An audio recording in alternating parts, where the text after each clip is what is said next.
Welcome to the New Dentist Study Club podcast. My name is Dr. Sanj Mohanta. We're going to learn about clinical management, practice management, and the emotional management of dentistry. Let's learn how to be happier in dentistry. Let's go. Thank you to our sponsors, Altum Dental Lab Group and RDT Dental Lab in Toronto. Hello, my friends. Welcome to this special edition of the pod where we have Eric Bennett, who's going to help us with our money. So before we get into the podcast, I'd like to tell you about something really exciting. We have a free online webinar, free mentorship. So New Dentist Study Club is partnering with Global Dental Mentorship, and we're going to answer your common questions, and also you get to ask questions about anything dental. So this free online program is called Anything Dental, and it launches on September 17th at 8 p.m. Eastern on Zoom. So to register, please check out the Instagram accounts of New Dentist Study Club and Global Dental Mentorship. Now, I'm very excited to introduce Eric. So Eric, welcome to the podcast. Thanks for having me, Sanj. Oh, you're welcome. So tell us about yourself. Yeah, so like work-wise or personally or all the above? Yeah. Yeah, Let's yeah, get to know all of you. yeah, sure. Yeah, so work-wise, I'm a senior wealth advisor with Scotia Wealth Management. I've been here for over 13 years. Been in the retail investment industry for going on 16 years. So most of my time has been spent here at Scotia. Yeah, it's been a pretty good run. Majority of the clients that we tend to work with are professionals, and so people that have prof corps, tend to have holding companies or complex structures around them. And so, and the reason for that, for myself, I've formed and built my entire practice around trying to find ways for people who have these structures to reduce their tax footprint and at all channels possible. And so my mantra, I say it every morning, it's not what you make, but what you keep that counts at the end of the day. A lot of people in my seat, they just focus on rate of return and trying to, trade stocks and try to, just kind of get the best return possible. I take one step back and say, well, before we even invest a single dollar into that thing, let's see what net after tax effect that's going to have on you, right?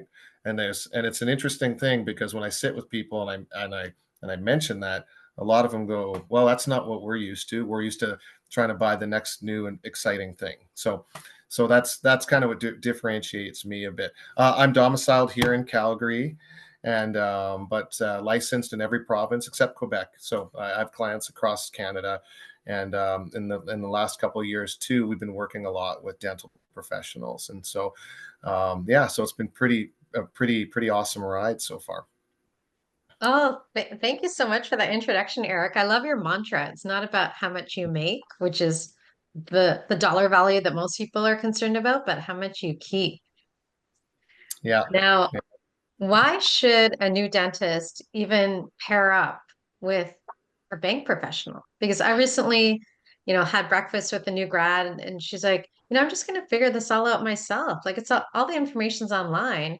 Why should I partner with a professional and then pay management services?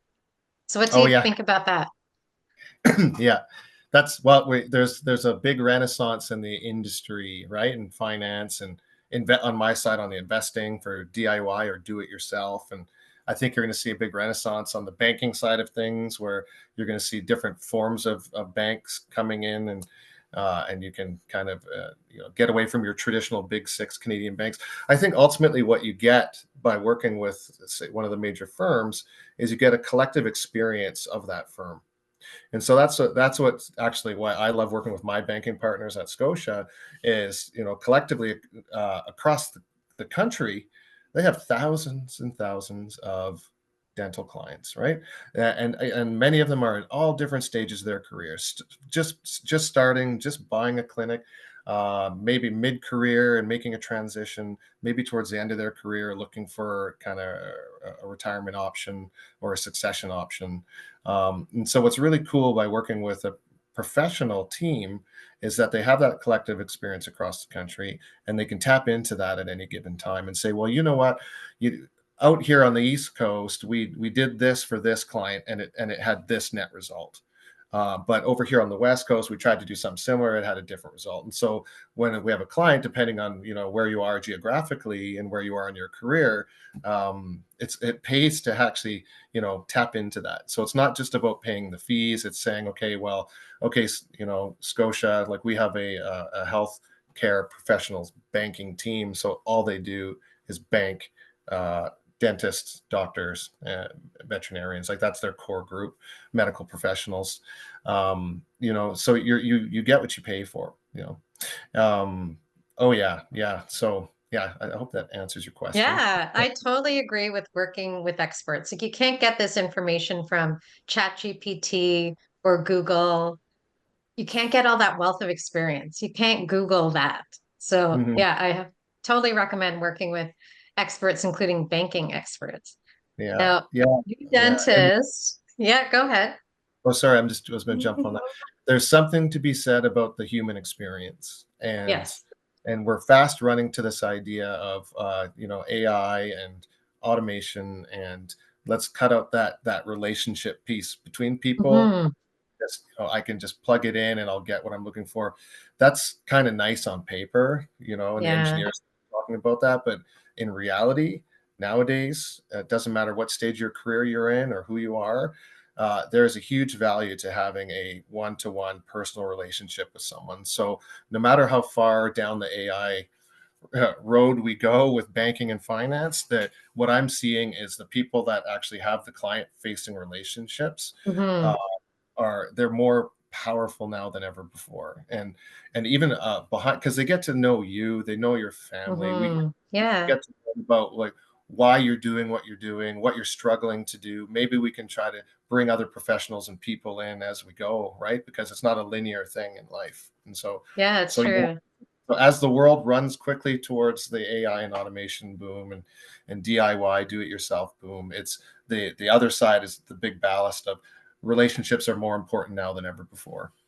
I You know? totally agree. I like that. Like we think you know, technology is going to take over. And actually, when that happens, it's the humans that are actually even stronger, the ones that are focusing on the human relationship. So I like Mhm. that, Eric. Yeah, Yeah. yeah. With Well, new dentist, dentists. same Yeah. business, right? Same Yeah, it's business. true. It's It's not- true. you can't automate the client. You and the power and strength of your clientele is it's the relationship that they have with you, right? Yeah. Uh, and that's the strongest practices that we That's like with see. dentists as well. Like our relationship with our patients. Yeah, It brings 100%. loyalty. It wins loyalty and trust. Yeah.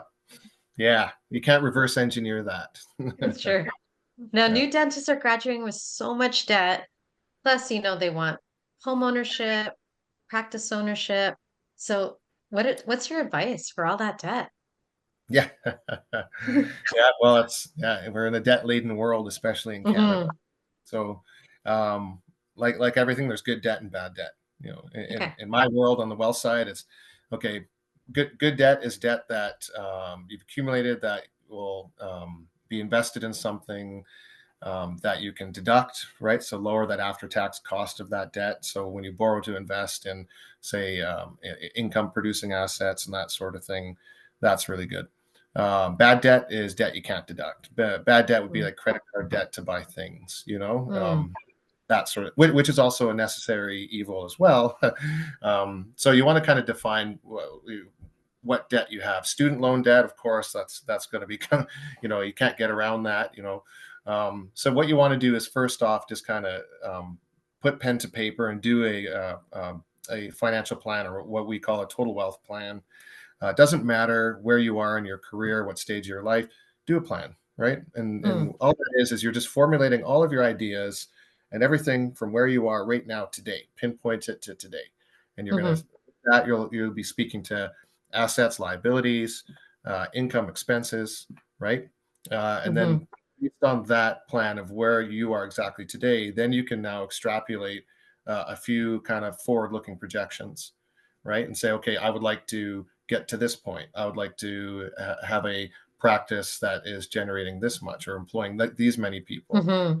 I'd like to purchase a home at some point, like, or pay down student loan debt. So based on the plan, that initial snapshot, you can now start to line by line item out the goals to achieving, uh, those goals, right? So the path to achieving those goals, and then that's it. And that's like anything in life, you need to actually create a plan. Some people, they just internalize it and they go, I can just keep it in Mhm. my head. It's really good. Doesn't work that way. It's amazing once you put pen to paper and write something out in front of you, how sometimes when it's because it's your own thoughts reading back at you, and so sometimes, Yeah. oh, that's not what I want, but Yeah. you put it out there, the art of writing, and Yes. seeing it back, that's you writing to yourself. Same as building a plan, so when you Okay. work with someone to build a plan on the financial side, all that future stuff is going to be more individual, right, and more personal. Yes. Oh, that's good. I love it. Make a plan. Now, Hmm. what are some common mistakes that you see new dentists making? Yeah. That's a good question. Um, for me on the wealth side, when I get to Hmm. see people, it's always going to be, more on the investment side of things. And I get to see people when they've started to accelerate their income and earnings potential, and that, as you know, happens very quickly out of school for new dentists. You start out big student loan debt, possibly a mortgage, possibly a young family, like all of that. Hmm. That you don't have any additional room to save or invest money. It's like this is it. Hmm. But what happens then is as the debt side of the equation starts to come down and free cash flow starts to move up, right? And then as you advance in your careers and then incomes increase, right, faster and faster, what I do see a lot is the keep up with the Joneses thing, right? Hmm. The more you make, the more you spend. The more you make, the more you spend, and it's this vicious cycle. And everyone is not immune to it. Hmm. Who you are in life. Again, it's human nature, right? We want to have the nice things. We want to be able to buy whatever we want to buy when we want to buy it. And yeah, I've met like amazing income earning people. I'm just like astounded about how much they've been making for years, and yet they had no plan in place. They had no savings at all, and so it was just like every year max cash flow. What was coming in, it was going out, and at the end of the day, all you have is time. All savings is offering you is time, right? And that's it. And what does that mean? Well, the time that you have to work to earn an income, and from that time when you choose to not work for an income any longer, from that point going forward, how long you live, right? And Hmm. so this period of life of earning income is your ability to earn is probably one of the most precious periods, right? Because Hmm. it's not finite. You'll hit a moment in your career where it's like you don't want to do this any longer, or what we're seeing sometimes is you can't Yeah. physically, whatever, many reasons that we see now. It's like, okay, so every year that you kind of forego investing in yourself, your future you, right, you're just Hmm. losing more time on this end. Or a counter is you're actually having to work a lot longer than you would probably like. Hmm. Yeah. So that's one of the big mistakes I see is, um, again, not doing the plan initially, and then Hmm. also not revising it and checking it as you go along. It Okay. should be like an annual exercise, right? We file our Yes. taxes annually. We should Yeah. pull up a plan annually, and then, okay, how did last year look? Okay, what is my plan still like realistic? And a lot of Yeah. times it's totally blown out of the water. It's changed. That's great. Yes. Revise it, and as long as you just keep the document fresh, keep it live, right? Because Mm. that's another mistake I see is people doing all this amazing planning work up front, and it's like, wow, look how thorough this is, and then it goes in their filing cabinet, and they never see it again. And it's like, I'm so glad I did that planning exercise. So I wonder what it's like. It's like it has to be a living, actionable document that you take with you, right? Like a business plan. So many people Yeah. don't do it. They do the act of doing the plan, and it says all this great stuff, and then they park it, and they you never reference it again.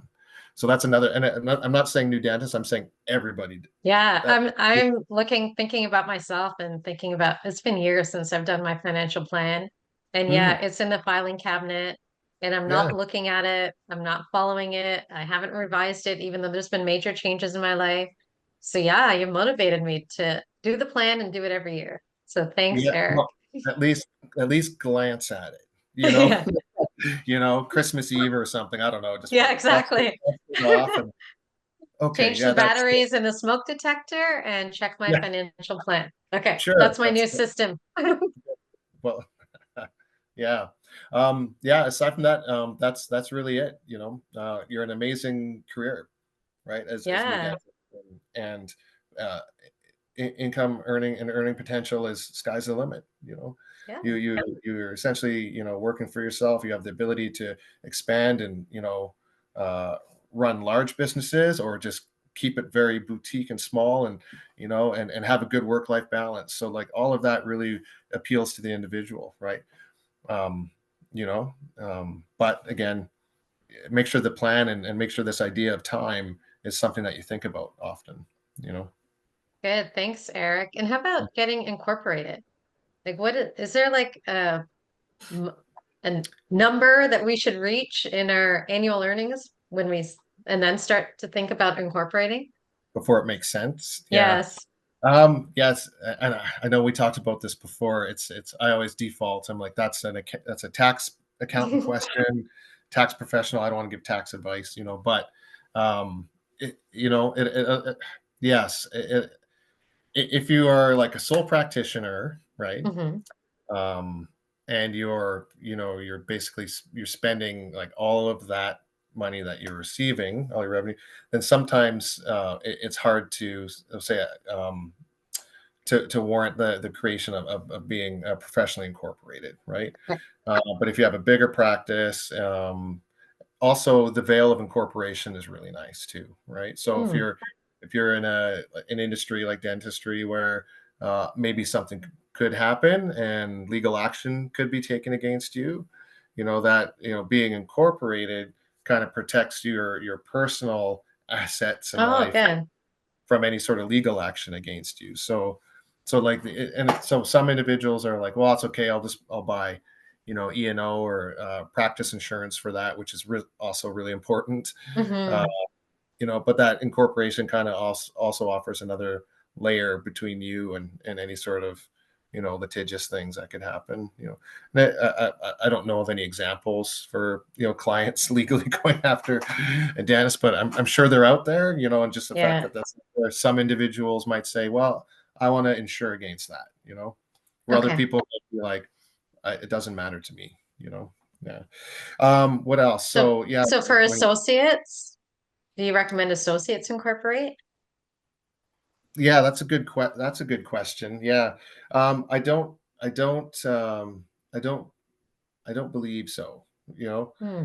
at that stage, I think one of the great things about being incorporated is, you can leave a lot of your money inside your corporation. You have that Hmm. option to say pay yourself as dividends or T4 income or salary or a combination Hmm. thereof, which is really nice. So as you start to become, say, a bigger practice, Hmm. then you can keep more money inside your company, so to speak, and kind of attract that lower tax rate, ideally, right? Hmm. Um, so as an associate, I don't know if that would make a lot of sense in the early days, but again, I would defer back to like a tax advisor or an Okay. accountant, because I know Okay. a lot of them, they kind of have the magic calculation. They say, okay, based on your current marginal tax rates as an individual, right, and Hmm. the corporate tax rate, is there a delta or benefit to taking a certain amount up to the first marginal tax rate and then leaving the remainder inside the corp. Okay. That's something that when we talk to our clients accountants every year, they kind of drive that information and knowledge. They when we do it, that's another thing we do as as partners, is talk to their accountants and say, okay, so Okay. how was the income last year? What's next year going to look like? And they're like, well, this year was pretty good. The marginal tax rate from that 32 to 38 or whatever the gap is has moved up by 3%. So we're going to T4 income out to 110,000 this year, and then Hmm. dividend out X dollars, right? And Okay. then from us on the investment side of things, then we could say, okay, you've attracted RSP rooms, so we will then take some funds and contribute to max out an RSP, or later on in their careers, if it makes sense, setting up an actual individual pension for the dentist, which Hmm. which we can talk about later as well, because that's Yeah, let's absolutely talk huge. about it now because you're focused on taxes, you're focused on not how much money you make, but how much you keep. So how can we keep more money? Give us some advice, Eric. Right. So tax efficient investing and planning. Right now in Canada, really there's three tools that exist still in the country that you can either defer paying taxes on, right? Hmm. Uh, and that would be to get money to, say, your next generation through your estate. Okay. Um, and those tools are primarily what you'd call permanent life insurance policies or life insurance, universal life insurance products. So the insurance industry has a wonderful way for people who have a company or a corporation to put money into an insurance policy, right? So Okay. it's a held life insurance policy, and there's an investment portfolio inside that insurance policy that then therefore is growing. And Hmm. then what you're doing there is you're increasing or growing that investment account, um, and the death benefit or the value of the life insurance itself. And then what happens then is when you the insured pass away, then the death benefit pays out through the capital dividend account of your corporation tax free to whoever your named beneficiaries are. So it's a way to get money out of your company, out of your corp, and into the next generation's hands. So family and loved ones, really, right? So So does that's that only work if you're incorporated? yeah, you have to have that Okay. company. You can All right. buy personal life insurance, right? But the whole if you're buying personal life insurance, you're actually taking the money out of your company first, right? Which Mm. includes tax, right? And then you're buying Yes. insurance. What you want to do is the corporate health, so you're not actually physically taking the money out as salary from your Okay. corporate. So the corporate held life insurance up in the company, right? And Hmm. then that way, when if something does happen to you and you pass away, then that life insurance pays into the company, which flows through the capital dividend account and gets out to your beneficiaries. So it's just a way to maneuver money out of your company to other people tax free. But Okay. sadly, you have to die to make that happen. So that's strategy one. Okay. Life is nothing to do with you or your retirement. It's all about estate planning, right? Okay. So it has a component, especially if you start to see assets and wealth getting bigger and bigger within your corporation, right? So life insurance is very good, right? Hmm. Uh, so from an estate planning perspective, the other reason why you want to use life insurance, maybe not the permanent life insurance, but just basic term insurance. There's two differences. There's term and whole insurance. I just talked about whole life insurance. Term insurance will have a stated date on it, like term 10 or term 20. 10 or 20 years, you'll be insured for that amount. It is so much cheaper, right, to Hmm. buy, say, a term insurance policy than a whole life policy. The main reason for that is because of the term component on it. Hmm. Um, so as a new dentist, new practitioner, what I see a lot of, well, not a lot of, but often, is life insurance salespeople coming in early on in their career Hmm. and saying, "Hey, look at this beautiful Cadillac whole Oh life yeah. insurance. You need this, and all of your Yes. money should be going into this." And it's like, but you want to buy a house, you have a young family, Yeah. you want to do things now, so locking your money up into this Hmm. estate plan, basically, it doesn't match, right? Hmm. We see that a lot, and a lot of times it's like, well, all you really want to do from the insurance standpoint is insure your loss of income, right? Yes. That's why it's like, okay, well, if we can insure your life for that amount. So if you do get hit by that bus, then at least Hmm. family member is taken care of, but you've done it at a fraction of the price, right? Yeah. So Oh, that's again, really good advice. well, you don't buy the product for the product. Do again Yes. plan first, then Hmm. allow the plan to start to draw a few of these strategies out. Okay, so we talked about that was strategy number one was estate planning, basically using permanent life insurance to get money out of your company to the next generation. Okay, that's good. You have to die, not good. Okay, strategy number two is in Canada we have this wonderful investment fund structure called corporate class funds, and it's since 1991. It's just an alternative way to purchase, say, what would be called a mutual fund. but it's a mutual fund corporation, not a trust. And so in Canada, what's the difference between a trust and a corporation? Well, as a trust unit holder, all of the income that's earned within that fund flows out to the individual. So you're incurring tax as you go just for investing, right? Whereas you can buy that same portfolio in a mutual fund corporation, they call it corporate class, as a shareholder of this fund. Say you earned a certain amount of income inside of it, but you don't want to take it out personally. You're not accessing it. You can elect just to leave it inside the portfolio, right? So what you've done now is you've kind of created a little tax sheltered account inside your PC, inside your corporation, to grow tax deferred, right? Eventually, you'll have to get at it, and then you could sell shares of the fund, which is capital gains tax, which is now 66% included, which we'll talk about after. Yeah. Yeah. So corporate class is unique strategy number 2 in Canada, that we have these ways that we can invest our money in a tax sheltered way, but still maintain full access to it, full liquidity. Right? Oh, great. And do you have to be incorporated to take advantage of that? No. Okay, good. Any time you're investing, say personally or through a company, because that's all taxable, right? It's all out, what we call non-registered accounts, and so it's, again, not what you make but what you keep. And so if you can invest in a very conservative portfolio that's growing tax sheltered, well, then you're gonna it's going to be way more beneficial to you, right? And the main reason for that, especially, is in 2016 the federal government came after everyone who is incorporated and said, shame on you.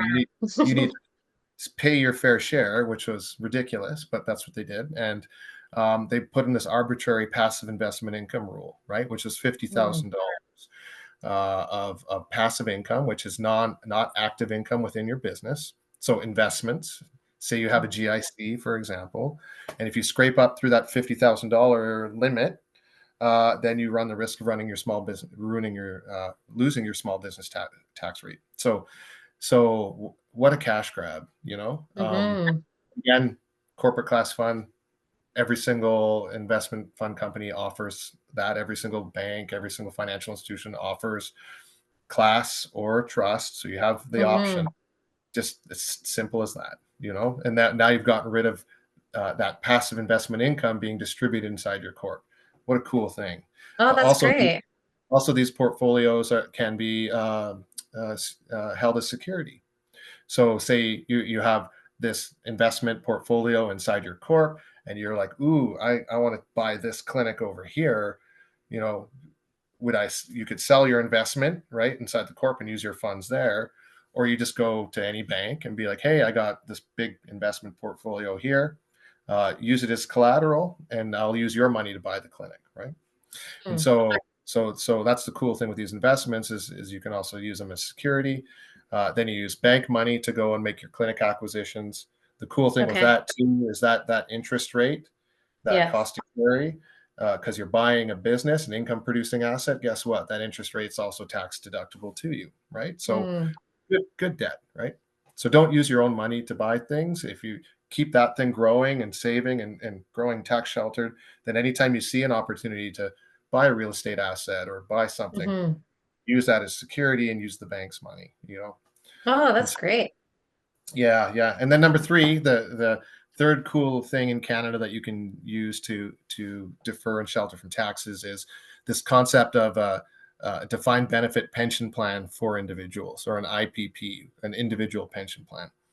And it's exactly that. It's like having a government pension. Imagine being a government employee and you work for any number of years, and then at the end of it you retire and you're guaranteed this income for life, right? Wonderful. We should all work for the government. So, but of course, us in private practice, we don't have that choice. So we have to create our own pensions. So IPPs have been around forever.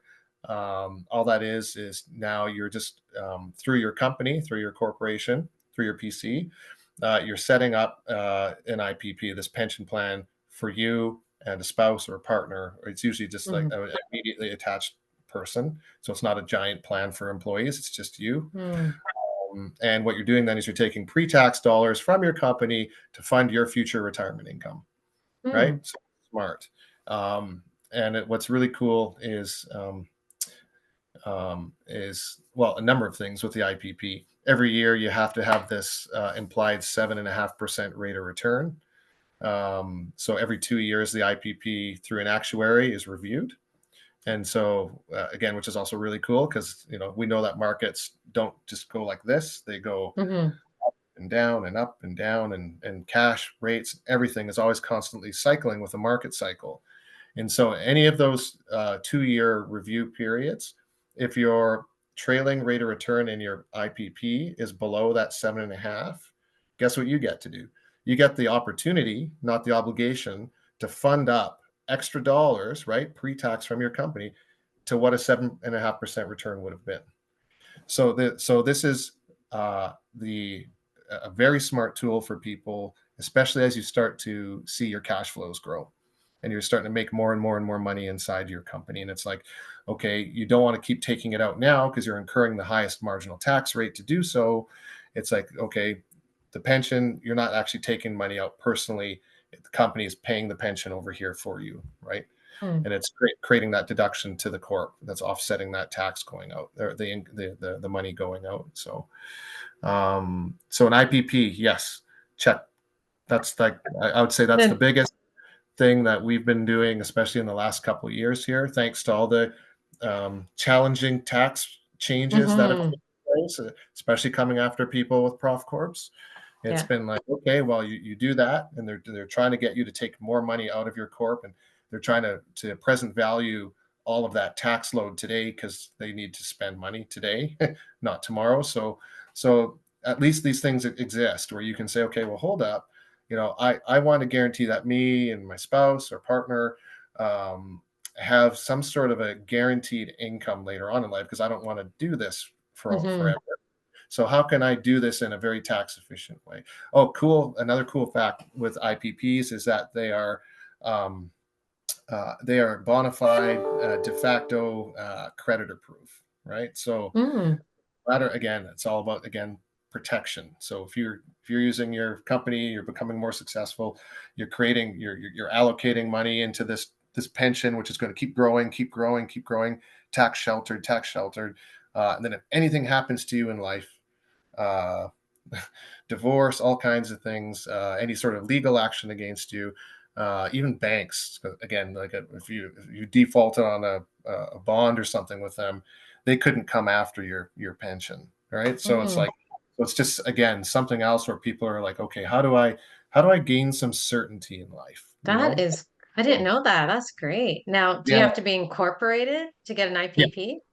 Okay. yes, yeah, yeah, yeah, because that's the whole point, right? Is Yeah.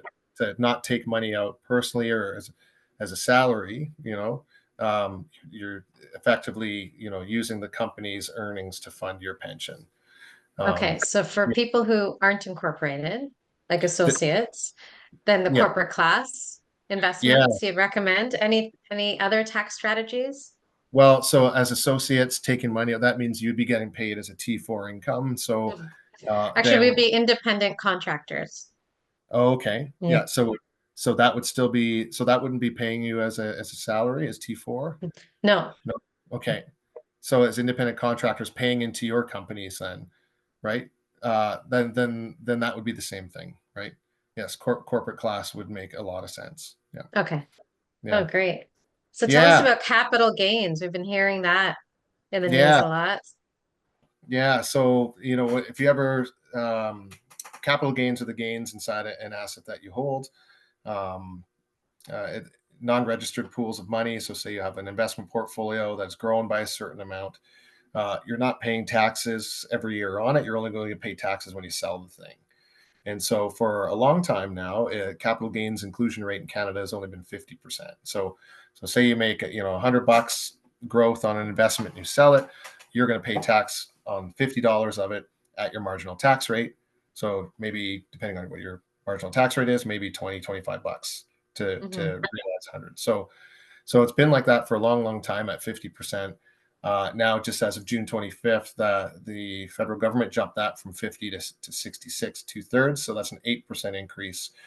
Again, they have a tax and spend policy, so they're trying to get as much tax Mm. revenue in this year, especially going into an election. Yes. So they blitz the world with that. And it's interesting because for anyone with a company, so any like prof corps or anything like that, that jump, that 66% increase, starts at $0, right? So right away, if you're a company, you're just going to be paying that tax increase if you're selling an asset. For individuals, though, so say if you're personally in your investment account, you have capital gains, you'll still get the lower 50% rate on any gains realized under 250,000. So Okay. there's a bit of personal tax planning to be done there. So say clients have like a large unrealized capital gain. What they might want to start doing then is just kind of, realizing up to that 250 each year to make sure you're in at 50 and not 66%. So Okay. yeah, really it has nothing really to do, I'd say, for like new business owners or anything like that. I don't think Mm-hmm. that any effect. If you have, rental properties or, revenue properties that have grown in huge value, what it comes down to again is an estate planning conversation, because people are afraid that, okay, if I get hit by that bus tomorrow now, Mm-hmm. right? All of those asset values, unless I'm holding them jointly with somebody, are going to be sold or deemed disposed at market value on the date of my demise. And so that's immediate capital gains realization in the year of death. And Mm. so that was a lot of the issues that we heard about with this capital gains rate increase. Is like, it's not about the, oh, I need to sell it now. It's more of the, what if I get hit by that bus tomorrow? And that's an additional 8% tax cost, kind of, that's not going to my family anymore. It's just going to the, Mm-hmm. and so that had a lot of people scared for a while there.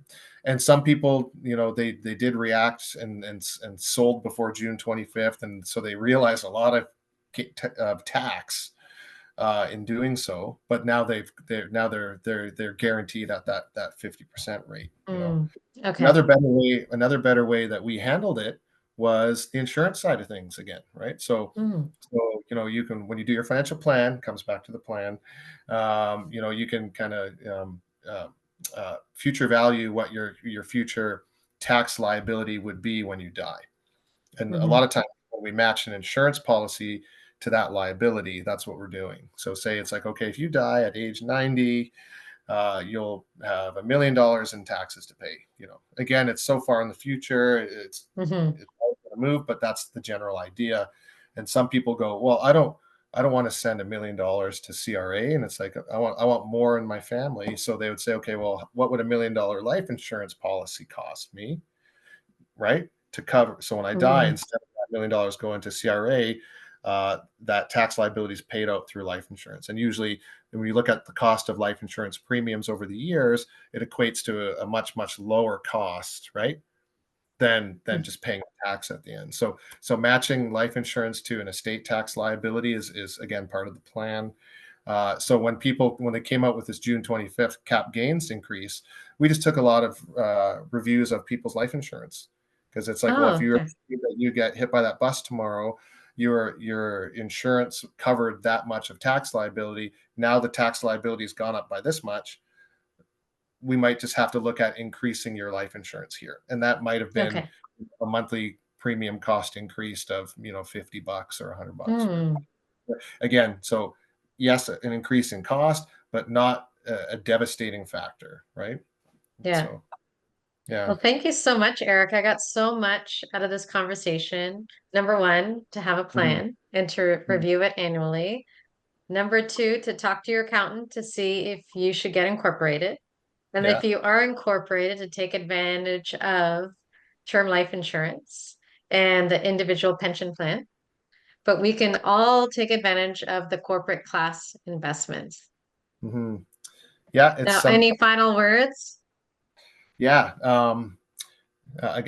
It's not what you make, but what you keep. Yeah. Working with a good team who understands these different strategies is key, because I get the world that we're in today is not getting any cheaper. Government Hmm. spending programs, that, like, we're in this vicious cycle. I don't think we're ever going to return from. So you have to be more savvy at this than ever before. And at the end of the day, that the solutions I was just mentioning have been here forever. Since like early 90s, basically. It's boring. I like that. You don't have to do weird, complex tax planning, and you're going to see a lot of very creative people come out of the woodwork over the. But if you just keep it simple and use the tools that are out there wisely, you'll be ahead of the game. Can I plug one thing real quick? So Yeah, for sure.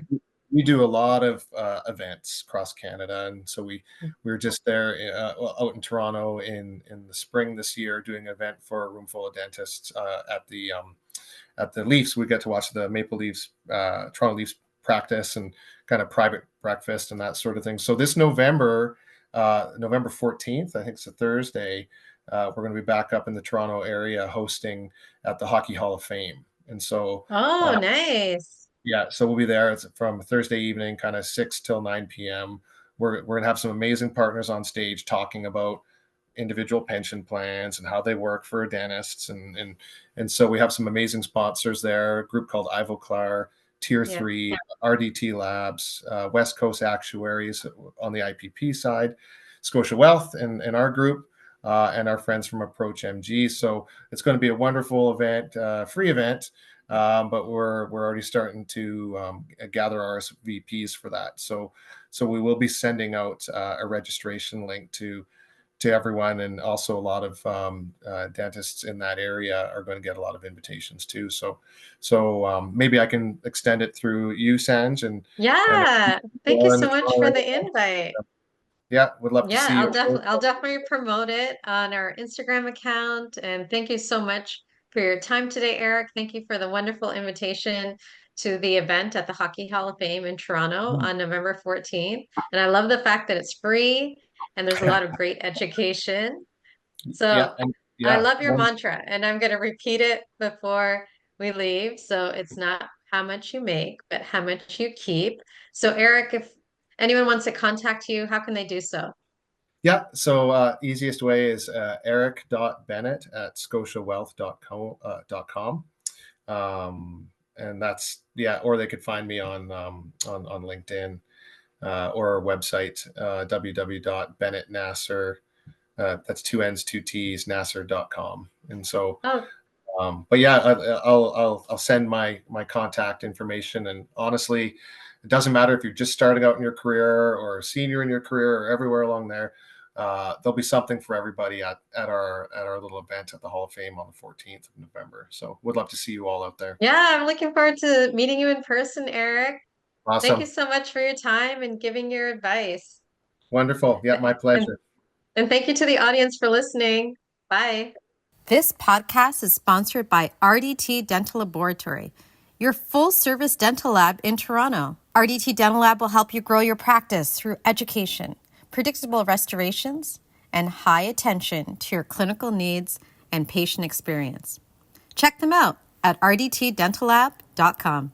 Thank you for listening to the New Dentist Study Club podcast. Listen to us on Spotify, watch us on YouTube, share and subscribe, and follow us on Instagram at New Dentist Study Club.